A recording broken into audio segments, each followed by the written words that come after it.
take care of. So we'll do that, and then at 8 o'clock we'll stop and we'll interview Mary, our guest tonight. So, first thing I have on our agenda, I forgot to bring in. Someone gave me this receipt from H&H Cleaners, so that goes into the collection. We collect anything from old businesses, because that way it tells us that there was an old business in here at one time and was a dry cleaner. So that's why we have a receipt from H&H Cleaners. Okay, remember that Girl Scouts are going to be here October 19th. And 4th grade wants to come either October 21st or October 28th. I need to know which date is the best for people who will be here to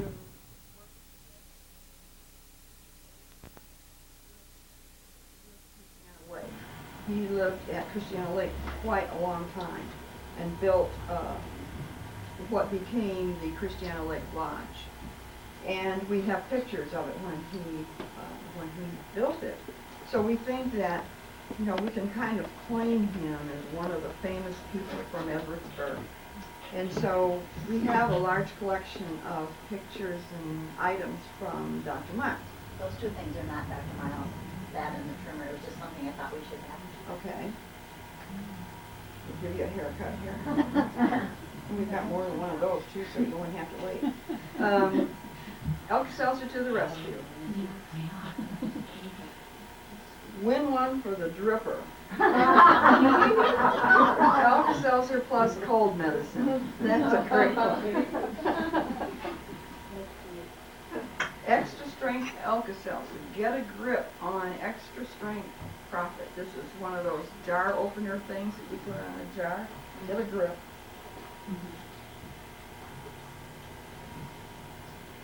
This is a picture of Miles' laboratory, a postcard. And here's his Centennial Center. They celebrated their 100th anniversary in 1984. And the apron.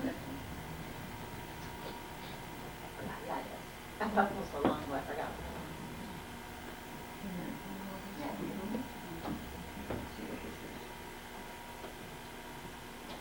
Alka-Seltzer to the rescue. One of the things that's amazing about Dr. Miles, and if you want to ask us about Dr. Miles, we all know quite a bit about him. And unfortunately, none of us had the opportunity to know him, but he must have been a very interesting man. But he, in his laboratory in Elkhart, on the 4th floor, he had his own printing press and his own little printing company. And he printed little booklets that gave all kinds of advice and personal things to people. He also published a yearly almanac, Dr. Miles' Almanac, and we have, on that bookcase over there, we probably have almanacs from about 1913 to maybe close to 1940, maybe, all of the years. And we also have the little books, and what he did was he publicized his products in these books, but he also had helpful hints. And so they have different titles, like one of them is cookbook. In fact, there's several cookbooks. Party games, how to entertain a child. Just lots of little helpful hints. And he distributed them to drugstores. And when you went to get something at the drugstore, they stuck it in your package, and you got to take it home. So that's how he advertised his products. And they were all printed in Elkhart. So that's why we also have in the bathroom, in the medicine cabinet, some bottles from Dr. Miles' heart medicine. He had probably one of the first people to come up with some kind of heart medicine. It was probably Alka-Seltzer dissolved in a bottle of water. Who knows? Okay.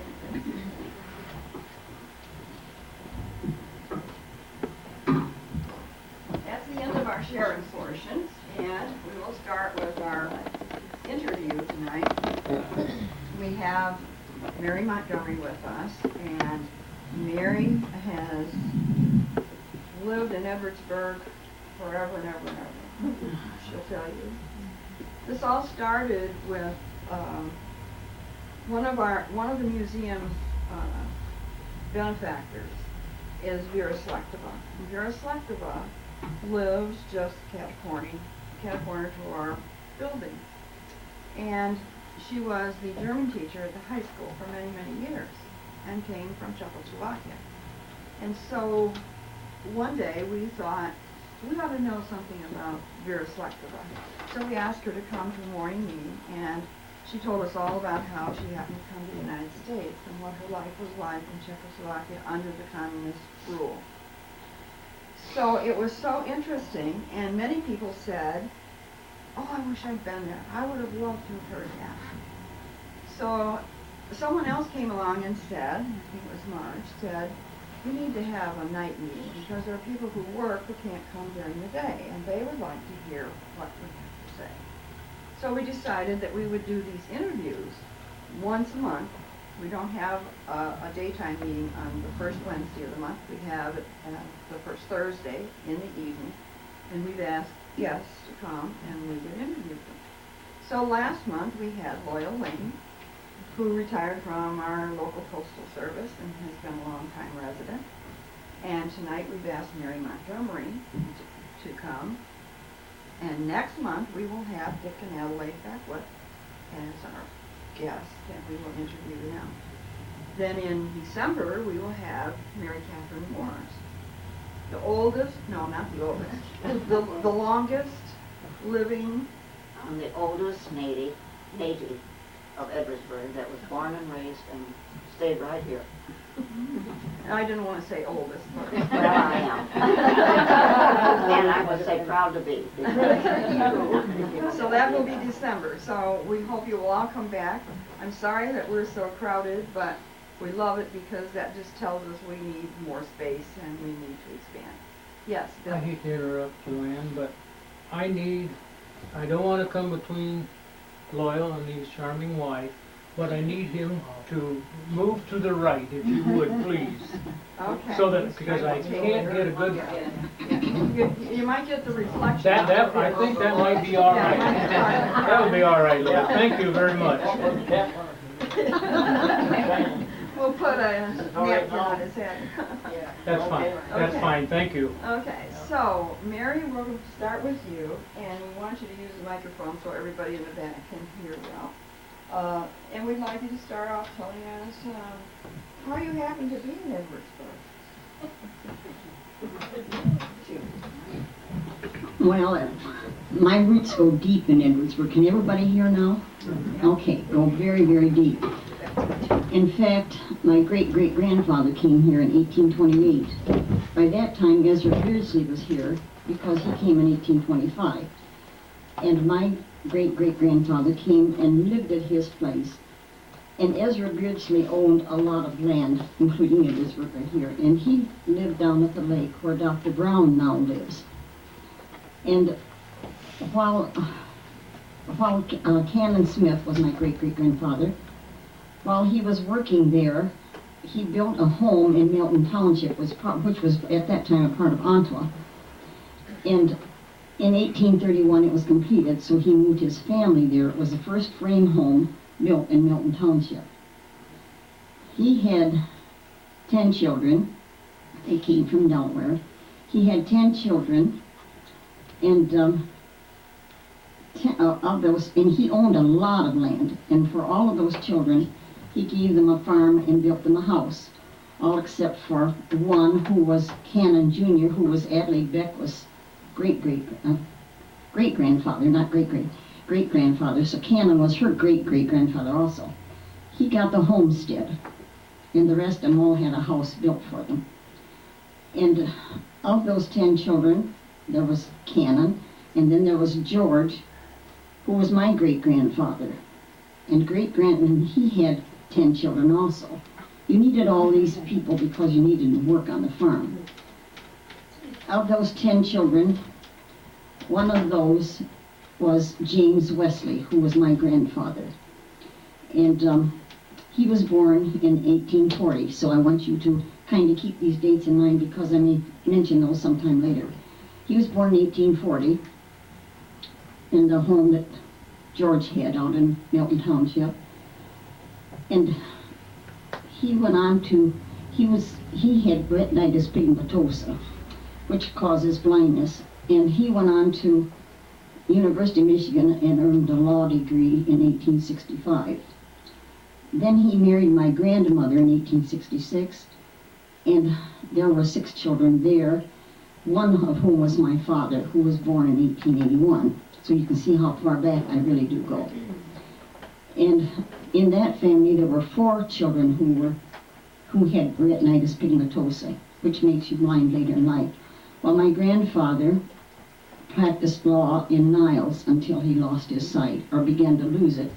And he came back to Milton Township and became a postmaster and the store operator at Milton's Corner, or at Milton's, just plain called Milton, Michigan, just like Edwardsburg, Michigan. Until later it was called Truett's Station, I think. And he worked there until he became completely blind. My father was one who had retinitis pigmentosa, and he went to Edwardsburg High School, which was across from the Presbyterian Church and the Methodist Church, until he was through 10th grade. And he quit and went to work in a factory to save money to buy a farm, because you could farm if you were blind. He went to work at the rubber works, which later became Ball Band and then Uniroyal. He met my mother there, and when he began to lose his sight, he came back to Milton and bought a farm. There was no house on it because it burned, so he rented a home. And then when my grandfather died, he moved onto my grandmother's farm then. And then my uncle moved there, and we moved across from Smith's Chapel. Well, I want to tell you a little bit about Cannon, though, because he was influential in the community. He built a school at the corner where we think this was it, right across, if you know where Biscuit Hill is, on Conrad Road and Redfield. On the opposite corner, on the northeast corner, he built a school. And they used that, I guess, until Biscuit Hill was built. And the state Michigan became a state in 1837. He also opened his home. He was a very religious man, a very staunch Methodist. Opened his home to all denominations. They met in his home because there were no churches built at that time. The Presbyterian Church was not called Presbyterian Church first. What was it called? Congregational Church. I suspect that they met there even, in the Baptist, and he helped form the Methodist Church here in town. He also sold land where Smith's Chapel now is for $12 an acre, and furnished all of the lumber from his woods. And so the chapel was called Smith's Chapel in 1840. So he really had an influence in the community also. Well, then after my father he still didn't build his house. We lived across from Smith's Chapel. And then the crash came. And I always said it was 1829, and I've read it's 1827. I don't know, which is it? Who knows? I mean 19, not 18. My gosh, no. 1929, I think. I think it was 29. 29, that's just what I thought. And we all of us kids, there were 7 of us, and all of us kids had bank accounts as well as my dad, and he lost everything, and we did too. And we became very poor like everybody else. So when I began to go to school, we were all very poor.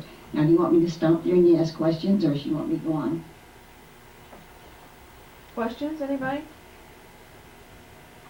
You said the Cannon built a school at the corner of Conrad and Redfield? Mm-hmm. Is that the house that looks Not like? Conrad, no. Rush. Right, that's what I thought. Okay. Rush. Okay. Where, do you know why it was called Biscuit Hill? No, nobody else does. Nobody can tell you why it was called Biscuit Hill. What? I think I do. How? What I always heard was the lady that lived in the house across the road from there made biscuits all the time, and she'd bring them over to the school. That would have been a Parsons, would it not? Oh, That's who it was. Mrs. Parsons. Uh-huh. Oh, I'll be doggone. I never heard that. Okay, well, maybe that's why it was called Biscuit Hill. I have no idea. Not on a hill. No. That was quite a name. You said something about Truett's Crossing, or where was Truett it? Station. That was the property on the southwest corner of Fur and 12, where the K Miller lives, where the old railroad went through, and it was right on there, and it was right in there. Well, I thought it was too, but they tell me no, that's not true. Wasn't the big, Because Truett's didn't own it, and because it later became Truett's Station, and Truett's didn't have a cross the road. Truett's owned the big brick house. that- They owned the big house. Mm-hmm. Yes, and on the plat maps, it shows the Truett property on that side of the road. On that side of the road, so I'm sure, and that's why I think maybe that most people, my sister Elizabeth would have known, but she's been gone now, so there's no way I can even ask her, but she said it was on the, over there on the other side, she thought, at one time, so I'm sure she would know. I don't know. But he died in 1912, my grandfather did, so I never did know him. Okay. Were your siblings all girls? No, there were 5 girls and 2 boys. And none of us had retinitis pigmentosa. My grandmother said that when her children were born, she knew which ones it would be because they never could see at night. And I've learned that you can't see at night if you have retinitis pigmentosa. Of course, with the lighting like this, I'll bet you they could have seen shadows a little bit, you know. But they had no lighting like that because electricity didn't come in this area until, what, about 1920? I would think when they had the generator across the street and you could only have lights on a few hours a day. And then the electricity went through, and by the time the school was built in 1923, it had become part of the area. When I started school in 1925, I was born in 1920, so I'm not going to tell you how old I am, but you can tell I was born on the Ides of March also. When I started the school, we had no inside plumbing at all on the farm. And when I came to school, we had toilets in there and running water, and boy, that was quite a place. My uncle did have electricity, but he had a Delco system. And he did have a bathroom. And my mother's mother later married him. He never had married. So she married him, I don't remember what year, maybe 1912, I think, or something like that. And she had diabetes, and so he built a bathroom in his house for her. But we kids couldn't use it. He had to go outside like everybody else did. But I thought that was heaven when we came to school up here. I really did. I started school at Biscuit Hill. At Biscuit Hill, did you? A lot of people did, and then came into the rural schools. We weren't consolidated until 1923, and then everybody came to the schools here. When we were poor, as I said, I remember though when we weren't poor, but when we lost everything, everybody was poor. And while we were going to school,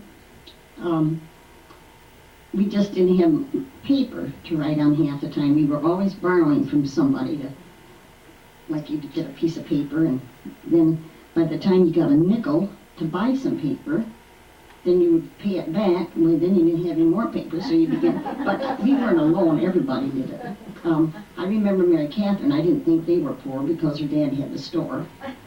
Everybody thought that, but they didn't know the truth. People who lived in town usually had work, some of them worked on the railroad, and a lot of them, and so I thought those people were more wealthy. But we just were plain poor people, and people wore hand-me-down clothes. I don't know if they do that anymore. Of course, they look like they're hand-me-down, some of them. Even when you buy them. Yeah. And also, by the time that I can remember a lot of things, there were just 3 of us home. My sister and my brother and myself. And we made our own golf course out of the orchard. We dug holes and we'd get sticks that were shaped like a club.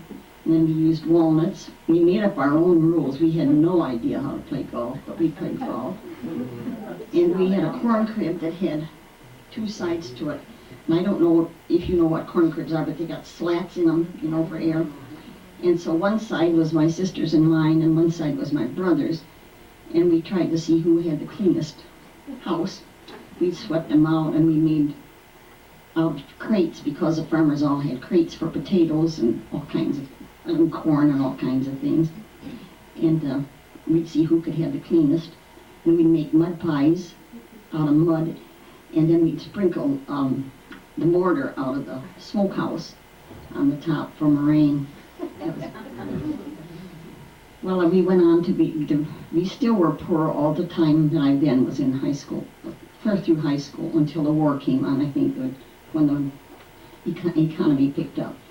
But we were so poor that I never thought I would, I don't know why, I never thought I couldn't go to college. People just, does not that come on? It's warm in here.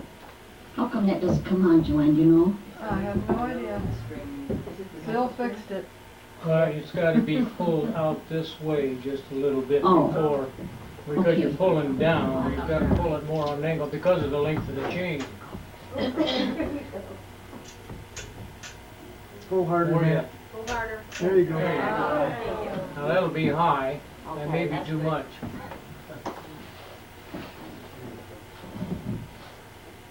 Then again, it is warm in here. Yeah, it's fine, thank you. Okay. I was active in high school. Well, in fact, before I mentioned that, our life was the church and the school. That was everybody's life, was our center. And the churches in the school would cooperate with each other. They wouldn't have something on a night that the school was having something. The churches wouldn't have it.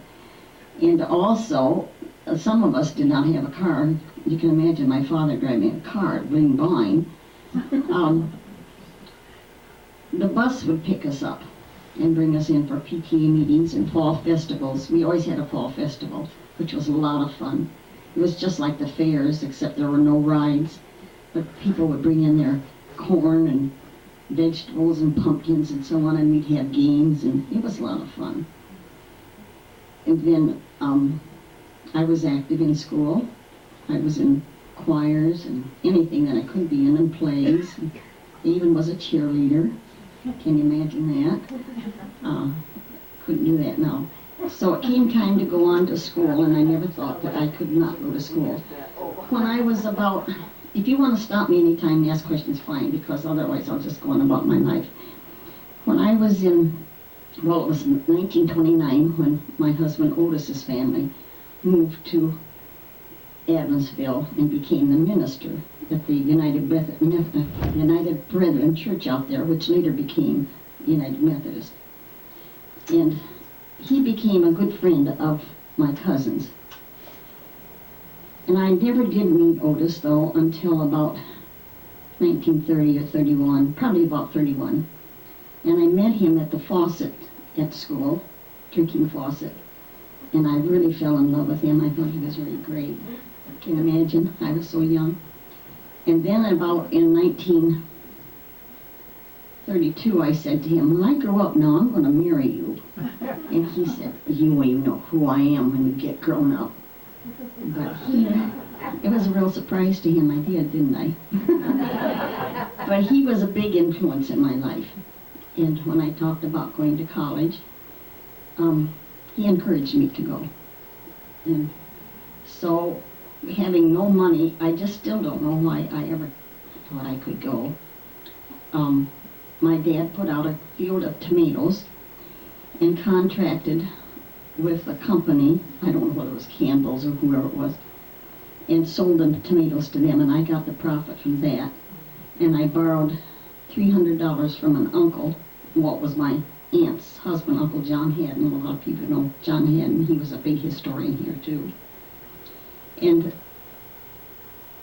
I went on to college. That paid my fees and my tuition. Then I got a job working for a funeral director answering the phone at night.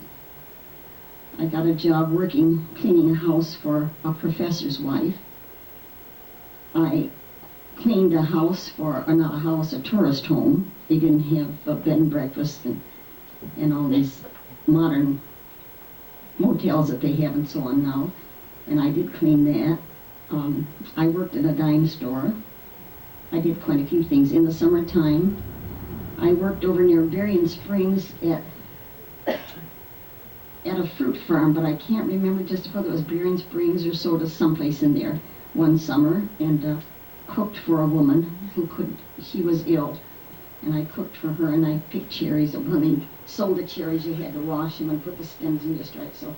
So I did a lot of jobs to get my money to go on to college. After 2 years up there at Michigan University, it was called Western State Teachers College, I could teach kindergarten through 9th grade.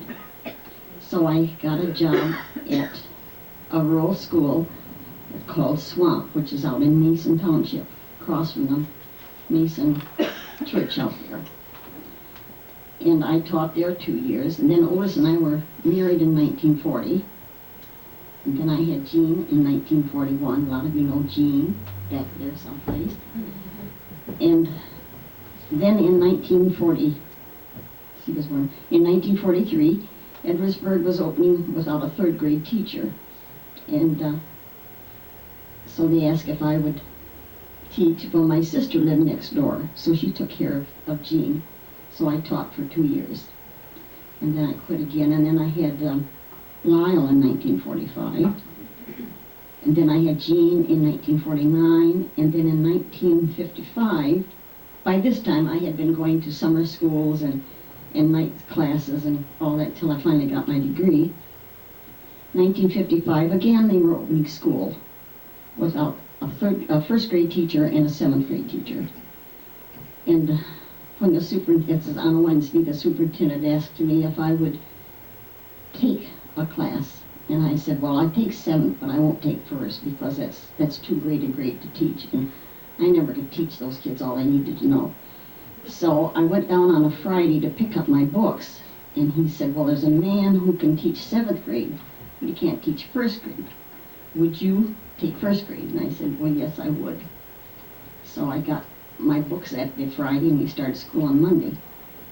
But I would not teach unless I could trade jobs with somebody, because by that time, my kids were active in the church, in sports, and band, I guess, beginning band. My kids are 4 years apart, so I can't remember just when the band and all this entered in. And we were all active in church, and we were active in a lot of other things. I was also a Cub Scout leader, and I sang in the choir, and then I became choir director also, and I played the organ at church for a long, long time, about like 25 years or 28, something like that. So I said I would trade jobs. So somebody came to my house, and then I taught school. I couldn't have done it otherwise. I would have neglected the family, and I sure didn't want to do that. So I did that. I never quit after I started again. And once I got into 1st grade, I loved it. I really did. You could see more progress in 1st grade than in any other class in the whole school. And it was a real, I just loved them. I did teach kindergarten for 4 years, but I asked to go back in 1st grade again. So I finished out in 1st grade till 1981 when I retired. In the meantime, we had done a lot of traveling with the family. I don't think we started that until about Jane was about 3 years old, I think, maybe 2 when we first started. So we did get in a lot of traveling in the summertime. After I retired in 1981, we still continued to travel. And with Vera Selectiva, we went to Europe 3 times, which I never in my life expected we'd ever do. And I don't know what else I want to tell you about my life. I wrote down things, but I just so I could remember, but my gosh, it's there someplace where I can. I was active in a lot of organizations in town. I've been with the Eastern Star, and when we retired, the Golden Age Club took over a lot of my life. I was 13 years as a program director, chairman there, and I had a real good program committee, so we put on some good programs for the Golden Age Club. And Dick and Adley were part of that all the time. And I really did appreciate that they were a good help, the whole committee was. Of course, Otis was very interested in history. He always was. From the time he came to Edwardsburg, he talked to everybody he could talk to ask about things. And when I mentioned about the dates of my grandfather and my own family, I lost an opportunity to talk with him about the growing of Edwardsburg. If you can imagine, my grandfather was 9 years after Edwardsburg was platted. Now, he could have told me a few things. I didn't know him, but he could have told his family. My old uncle was born in 1866. He could have told me a few things. I did have an aunt who was born in 1869 who did tell me a lot of things, and she told me, one of the tales she told me was that Jane Dempsey, who married my grandfather, James Wesley, and her father, my great-grandfather, was Barbara Dempsey's husband's great-great-grandfather, so we have a connection here. She did tell me that Jane's father came from Philadelphia, in fact. He owned land in the heart of Philadelphia, and he leased it to the city for 99 years and then came here to Howard Township. I think it was where he came. After that 99 years was up, some men came to our house, and I was in high school, came to our house and asked if any of us were interested in going back and claiming that part. Otherwise, Philadelphia would take it. So evidently the whole bunch of them never did. Even the Dempseys did not do it. So the heart of Philadelphia became the city instead of part of our stuff. She also told me that her grandmother came from Canada. We cannot trace her at all. We have no idea where they came from. They came from Canada. And during the Chicago Massacre in the early 1800s, some friendly Indians, Fort St. Joseph was at Niles, and now they're doing excavating. You've been reading about it in the paper. Some unfriendly Indians came there and said for the white settlers to go to Fort Dearborn, which became Chicago later on, to go there because these Indians were on the warpath, so they all started that way. They came to a fork in a road, and the family got separated somehow. I have no idea. Nobody else knows. And so on the way back, they found her grandmother scalped. And so then Elhanna Dempsey married Priscilla, the woman who was in that with her mother at the massacre. So that was an interesting tidbit, I thought, that I learned, and I could have learned a lot about Edwardsburg, the whole bit about it. But I didn't ask questions. My father died before I should have, he was born only 50 years after Edwardsburg was developed. I think, any more questions you'd like to ask me? Does the name Nathan or Fremont Robinson mean anything to you? Not to me. Oh, okay. I live in that house, and I'm trying to find out as much as I can. Which house? The one on Davis Lake, where Fremont Robinson. Oh, the big house? Yeah. Oh, Yes. No. Does I do know a anybody little bit about that farm. Oh, okay. After I retired, I was asked by one of the teachers to take some of the classes on tours of just important parts of the town and in the surrounding areas. So I tried to take them up, like Smith Chapel is a National Historic, as well as on the State Register. I took them there, and I did also take them out to Davis Lake, because the state fair was held there at one time. And they held it there because it had one of the most modern barns in the state of Michigan. And I don't know if that old tank is still in the basement. Is there a tank in the basement? When I bought the house, it was still there. It was there. That was in the barn. And because the barns did not have those, it just watered the cattle in the barn, you know. And all the other farms didn't have that. So the state fair, whoever does the state fair, kind of wanted to bring it to Edwardsburg, so it went there. What year was that? Oh, don't ask me that. It's been, if I would, we are cleaning out Otis's things, and I'll tell you, Otis had a lot of things. But somewhere I have some notes also, and that would be in those notes, because I read it in the history and so on, to trace it back. Because I think Phoebe, the Hickersons, do you know the Hickersons had it? And they were gracious enough to let us go through there. And the kids were just excited as all get out about the place. But they mentioned something about they had heard about a state fair, so I looked it up, and sure enough, it was. And a man who owned that also went out to, was it Seattle? And he was a prospect, not a prospector, like a, who sells land? Not a speculator, no, like when you want to go to get a house, who do you look for? Realtor. A realtor, kind of like that.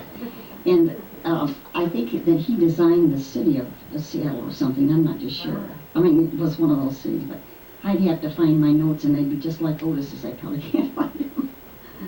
Yeah. Mm-hmm. Mary, tell them about, in the Depression, your father had a farm, he had a lot of food, and the people from South Edwardsburg. Oh, farm work was hard, and I'll tell you, we did work hard.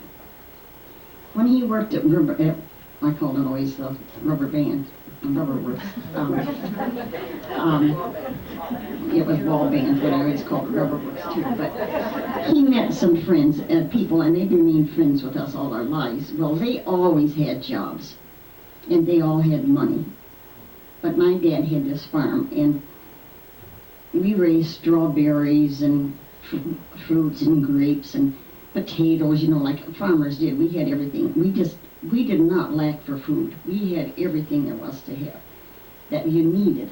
Not that you'd like to have, but what you needed. And so we had these patches of strawberries, and we'd sell strawberries.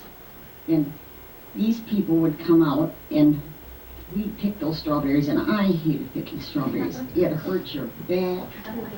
It got so I hated to even eat them, because, and I love them now. But they'd come out, and he'd give them crates of strawberries, not charging for a thing. They always came out in the wintertime and got their potatoes, never charged anything. We raised navy beans also, and with navy beans, when they're picked, you get maybe little bits of a stone in there someplace, or maybe you'd have one that didn't look good and stuff, and we'd spread that all on the table, our dining room table, and we'd sort through all that, hand sort it. They'd come out and get the beans, and he never charged. I was so upset with him. I was so mad. Because we did all the work, and they did nothing. We got it all. And they had all the money there was that they could have just bought it any place. Farming was awfully hard in those days because we had no tractor. When the brother that was home grew up, he did, and got into high school. No, I guess he was out of high school. He did buy a car, so he had a car. My oldest brother, who is 15 years older than I, lived in town and had a car, but that's what I'll have to tell you about his. He had a new car, and I swear it must have been about 1939. And Otis taught me to drive when I was a senior in high school, because you couldn't get a license till you were 16, of course, and so I was a senior in high school, and he taught me how to drive. Well, my dad was putting up hay, and if you've never been on a farm, we had hay racks, and they'd throw the hay on the racks, and then you'd have to throw it in, put it in the model. They had a hay fork that would come out of the barn like this on it must have been a track, and they'd have the things were about like, they looked like this with little prongs on them that were sharper and and they would come down and be open, and then they trip it somewhere, or they push it in the hay, and then take it up and bring it in the mountain, and then you trip it with a rope. Well, you'd also pull on that rope, and if you had usually with a horse or something, but my brother with this new car decided that he'd let me drive that car, and I could pull that rope, and then he'd trip it. Well, he was directing me to come like this to the barn. I did it a couple of times, but then the next time he kept going like this and like this. But he never would go like this or like this, but he'd keep going like this, and I ran right into the side of that barn door. Was he mad? I wasn't going fast, but I put a dent in it. Brand new car, and that was the last I drove his cars. Oh man!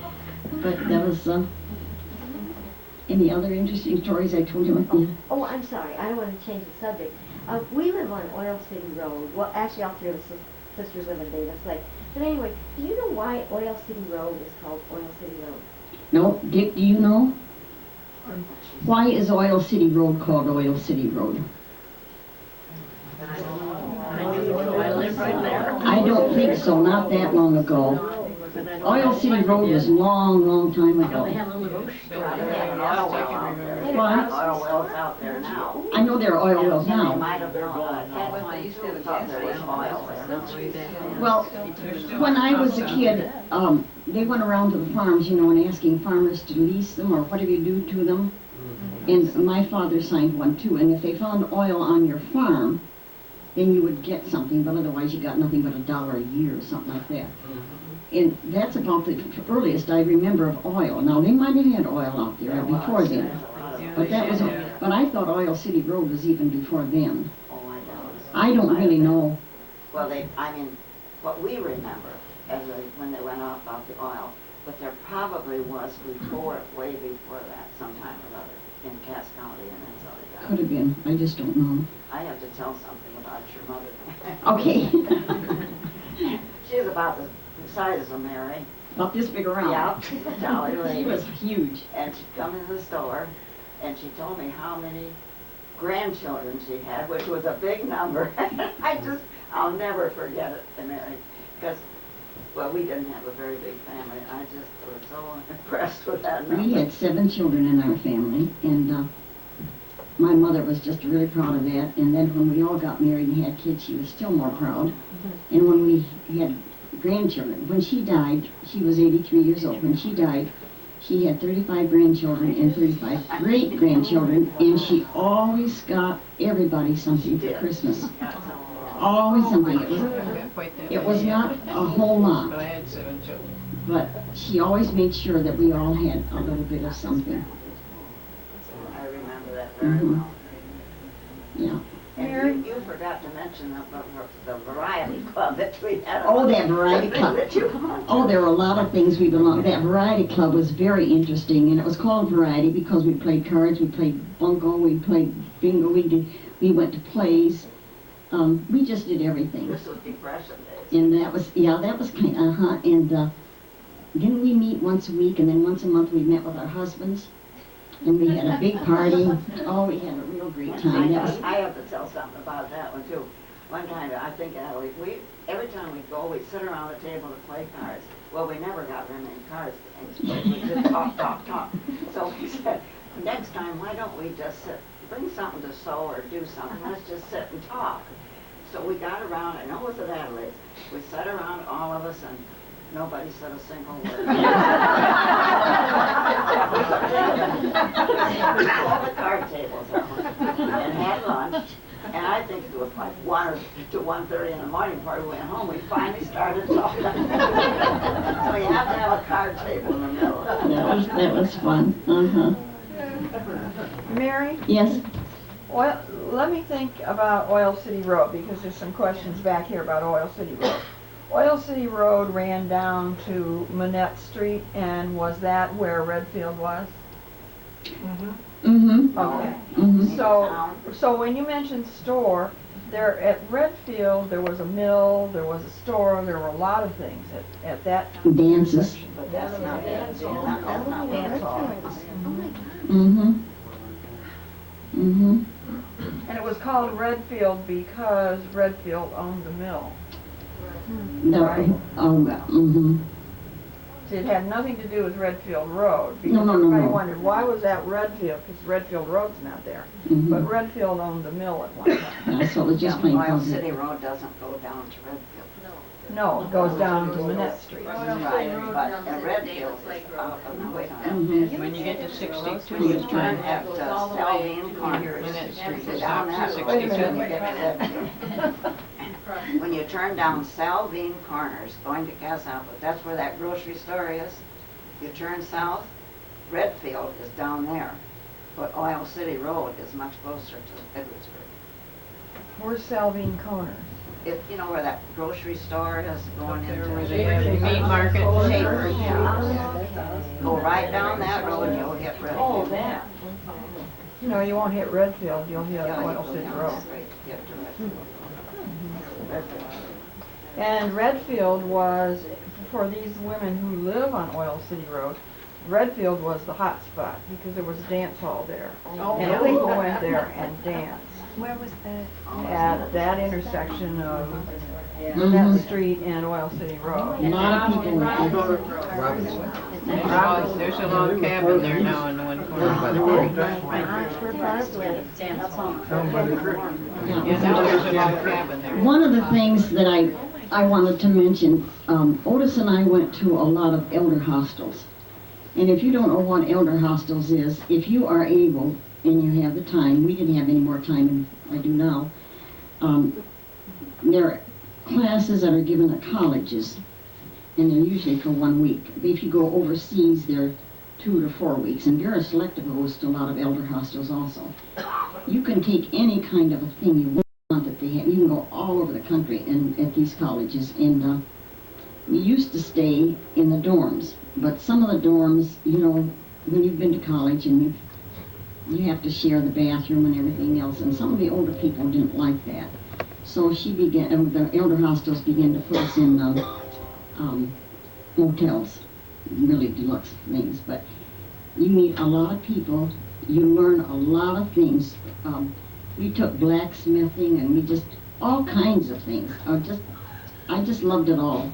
One year we went to Maine, to a place up there where it had been a chicken hatchery, and they had made a college out of that at the chicken hatchery.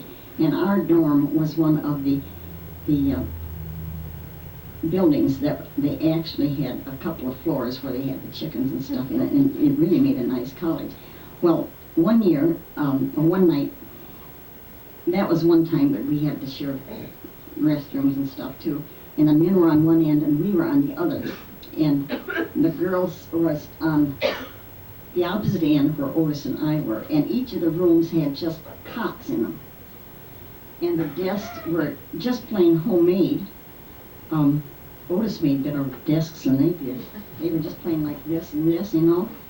And the mattresses were not good. And they told us at our first meeting that if you need something to support your mattress, let us know. And they put slats under it. Well, a lot of people had to have those. But the floor suite.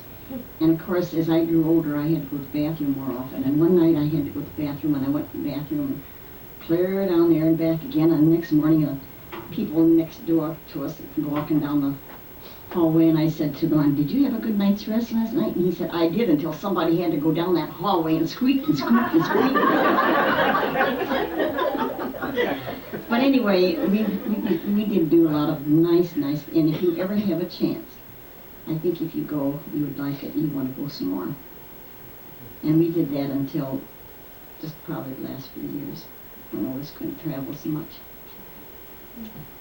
What is your fondest memory of growing up? Oh, there are so many, I just don't know. We had so many friends, and when we were growing up, well, we always had big gatherings too at holidays because our family was drinking. First it was all of my aunts and uncles and cousins. Just a really nice big thing. And it got so big that we had to rent Milton Town Hall, finally, because we could never have them in anybody's homes.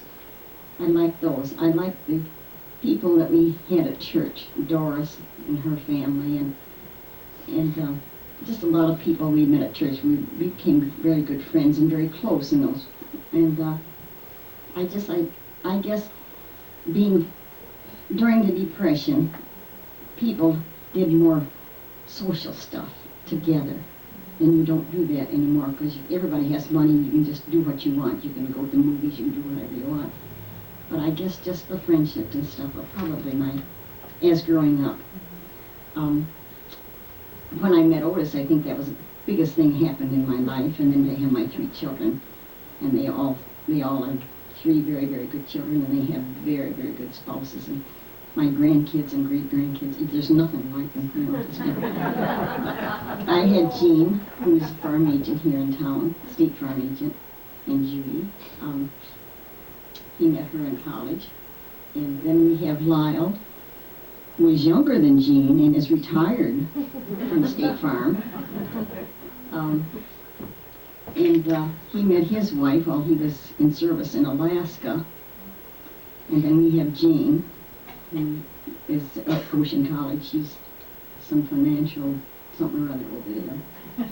But she was not going to be a teacher like her mother, and she was never going to Western Michigan University. And so she shopped around for colleges, and she decided she wanted to go to William and Mary, and then she decided that was too far away, and then she was going to go someplace else, and then someplace else, all too far away. She ended up Western Michigan University. Became a teacher. But she wasn't going to be like her mother. She told me that. I'm not going to go where you went, and I'm not going to be a teacher like you. But she did.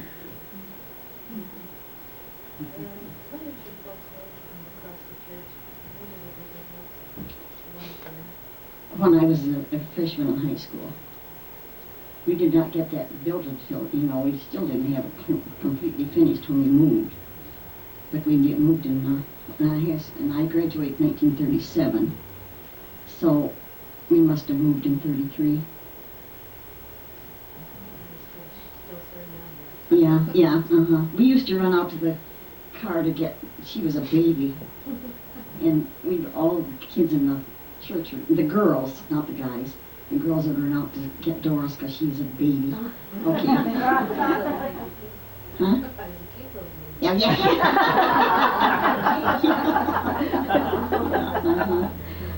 It's interesting to note too that my brother lived here in his later life. He died here, and his apartment was here, and he died in this area too.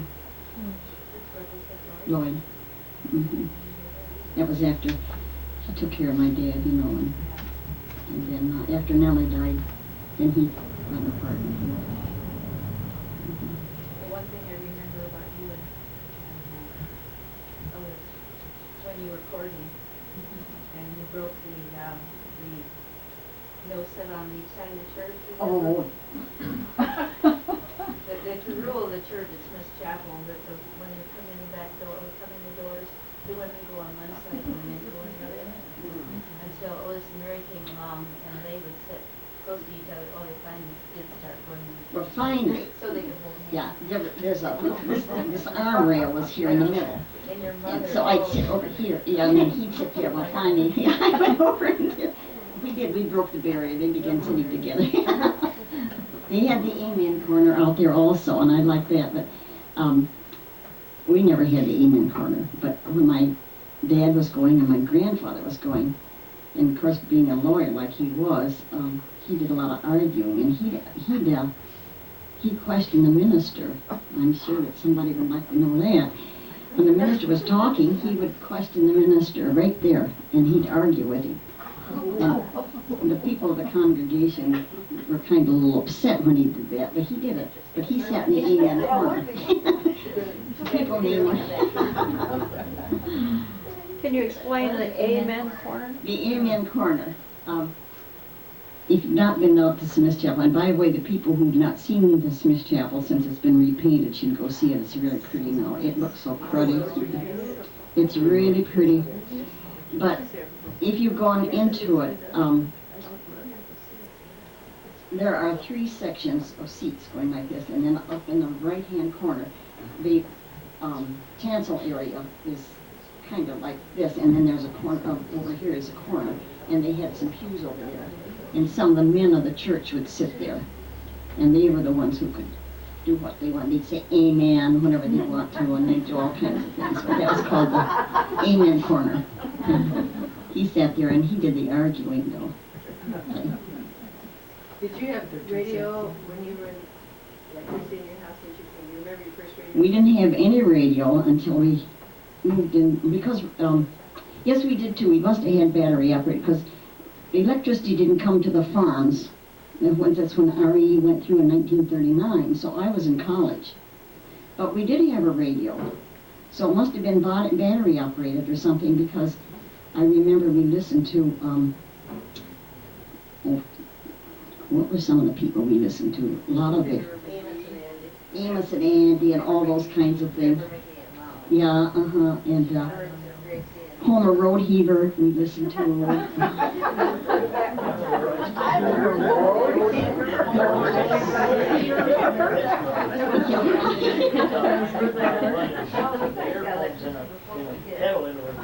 It magnified the sound. You can hear it better, so you have to put it on. I'll be there. Pittsburgh. Well, my Uncle Arch had this. He's the one that had the electric in his house. Had a radio too that had, it looked like a rose trellis up on the wall, and then people sat around with earphones, and it was really interesting. I was just a little kid. I loved going to my uncle's because he was so good to us kids, and he was the one that would take us to the movies and Niles, and since my family didn't have a car, he would take us to, after my grandmother died, they were not married long because she died very young with diabetes, and he would take us to all my mother's family reunions, and he was just a really, really great person. I really loved him. He had a sawmill, and he cut off his fingers in the sawmill. He only had a thumb and the finger here, and then 3 fingers off here. Oh, no, 2. He had 3 fingers on his hand. But my dad said that he was down watching them with this, because it has this big, big blade, and they would saw those big trees and stuff, and his finger would go right through on it, and there it would go. It was horrible. It was horrible. What theater did you go to in Niles? Really? Well, then when Otis and I were courting, and the kids at Smith's Chapel, we'd go to movies once in a while too. There was the, was it called the Riviera? For 10 cents you could go, and you'd get a double feature. So we'd go there, and we'd stay for the double feature. I remember the first night that Otis and I really went out on a date. We always went as a group at the chapel, yes, youth group.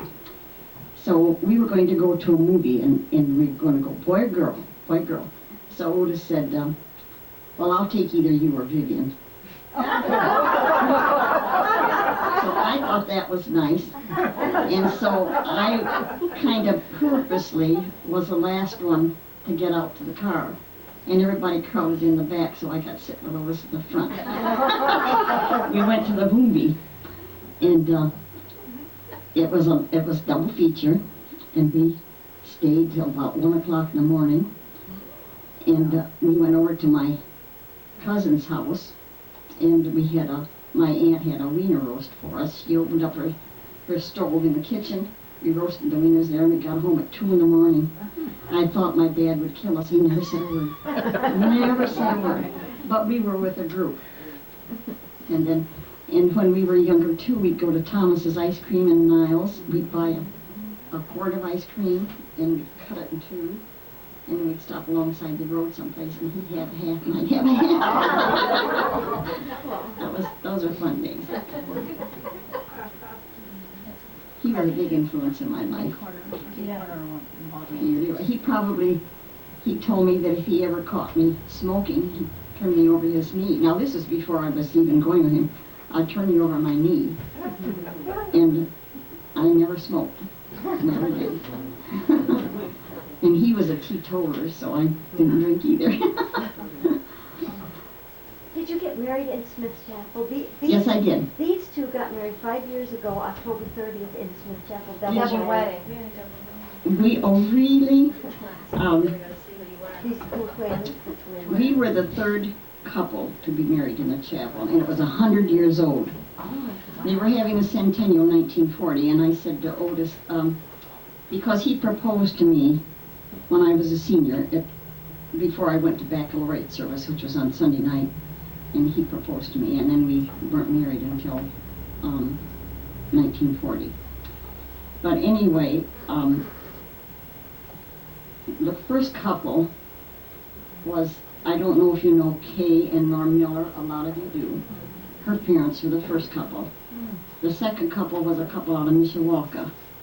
And then Otis and I were the next third couple that had been married. A lot of people were married in homes, or else they eloped in those days. They didn't use the church nearly as much. Then, after we were married, my brother was the next couple who were married in the church. Then there were other people began to come, but I thought, and I said to Otis, let's get married during the centennial celebration. That would be a real thing, because that would be a descendant of Canon Smith. No way, he was not going to have a big wedding. We were going to have a very small wedding. Well, we did. We only had 40 people come to the wedding. Very, very small, mostly family. And if you were here during the bride display, you would have seen Mary's wedding dress and her wedding picture. A size 5. I couldn't get it anymore. And we were poor, still even then. And so Otis bought my wedding dress for me even, and I got it at a Robertson store. Oh, that was a thrill, a real thrill. Anything else? You talked about the movies. I can still remember the pre-show Oh, right yeah. over across the street in the summertime. Uh-huh. What, I don't know how long it lasted. Well, I don't remember either, but those were really exciting times. And I went to those, so you probably were there when I remember when you were little. And you were like, yeah, I remember those too. That was nice that somebody thought to do something for the people, to bring those in. Wasn't it once a week we went? There were also animals, there were also retreats in Allen's Corner. That means Yeah.